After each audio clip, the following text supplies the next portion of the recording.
มันมันมันมันมันไปเข้าไปนอนเนียนไปแล้วค่อยไปขายของกันนี่นะ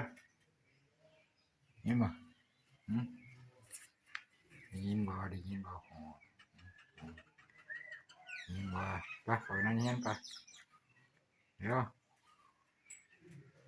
เอาเดี๋ยวไปมาลุกเร็วลุกอย่าด่ากันนี่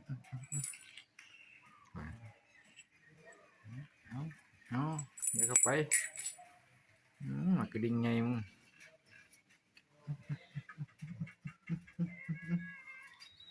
ลุก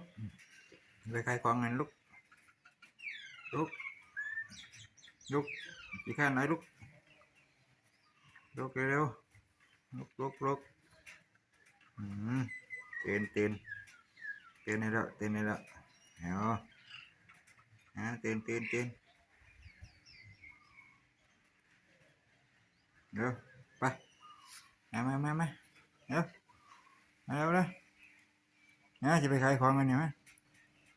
เร็วเดี๋ยวนอนเล่นอยู่หันปิดประตูรัดได้นี่เร็วมาหนาวเว้ย